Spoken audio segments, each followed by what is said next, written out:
Constructivism is a learning theory that basically says that students use prior knowledge to process new information. That means they ask questions, explore, assess what they know, and that's how they learn how to learn. There are several main founding theorists of constructivism.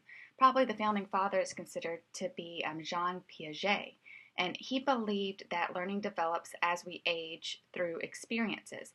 He also believed that play was very important in learning, no matter what the age.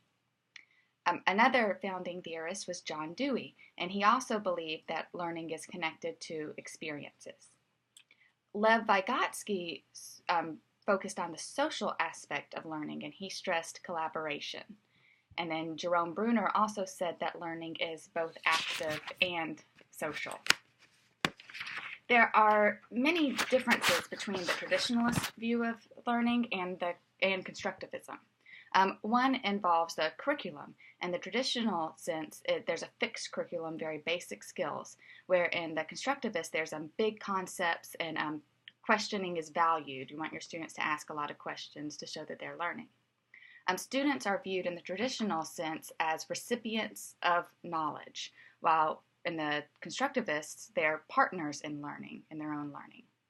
And students work alone, basically, in the traditional view, but in constructivism, they work in groups or with peers.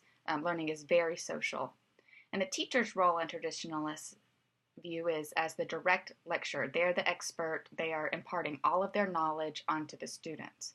Where in constructivism, it's much more interactive. So the teacher is more like a facilitator, a question maker, does the guided questions and very big questions with big concepts. For assessment in the traditional view, it's testing with correct answers. There's right or wrong. Where in constructivism, there's students' work, observations. There's also tests, but there's discussions, projects, so many different ways to make sure that students are learning and to assess their learning. One model of learning is the PAR model, and it is based on constructivism. It promotes meaning and deep learning. It places emphasis on the students being responsible for their own learning, and the teacher is more of a facilitator. There are 3 parts to the PAR model, and it's present, apply, and review. The present part of the PAR model should be a maximum of 35% of the lesson.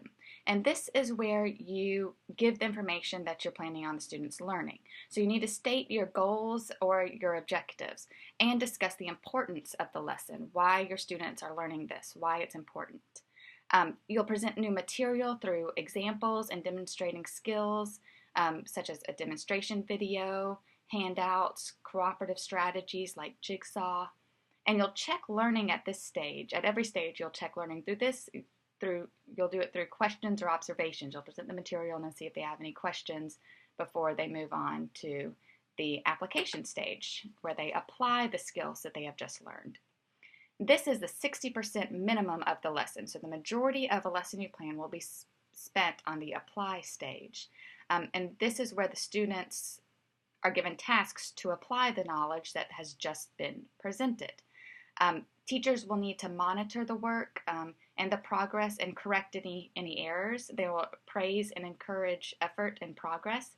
And the students will be working on tasks, usually group tasks. They'll be doing projects, written assignments, discussions, lots of different ways to apply the information that they have just learned. And the final part is the review, and this is a minimum of 5% of the lesson, and this is where the learning is summarized, it's clarified. You can have a question and answer section to make sure that they've understood and learned what you wanted them to learn. You'll stress again the importance and the relevance of the lesson, why they learned it, why it's important, why we want them to know it, and emphasize the key points. And you can have a quiz, a test, a poster, a project, a discussion, anything like that. One way that I could use the PAR method is within teaching figurative language.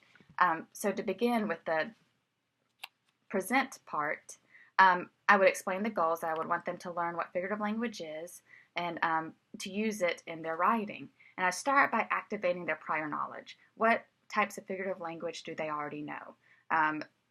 we could generate a list just in a class discussion. This is what they know as figurative language. Here's a definition of it. Here's an example, and I could add and clarify to it as needed, add more examples of figurative language. Then, after I present the information, I could put them in small groups and have them read a children's book called We're Off to Find the Witch's House. And I would want them, while reading in their groups, to find the examples of the figurative language we have discussed in the novel. And I would like them to illustrate one example, just to show how figurative language helps the reader picture what it is that the author is describing. And then after they do that, they could write an example of figurative language themselves in their groups. They could write an example of each of the types of figurative language that was presented to them in the first section. After they've finished their work, and while I'm walking around making sure that they don't have any questions, we'll do the review. And we could start with, we come back as a whole group, and each group could present one of their examples that they have come up with. And then we can have whole group questions and answers. Is there a part of figurative language that they still don't understand? And I could stress that the reason why we did this whole exercise, why we read the book, why we're illustrating, is that figurative language should be used in their descriptive writing. It really helps enhance the reader's reading of their writing and be able to picture in their mind what is happening, what they're describing. So that's an example of how I could use the PAR model, which is based on constructivism, in a lesson.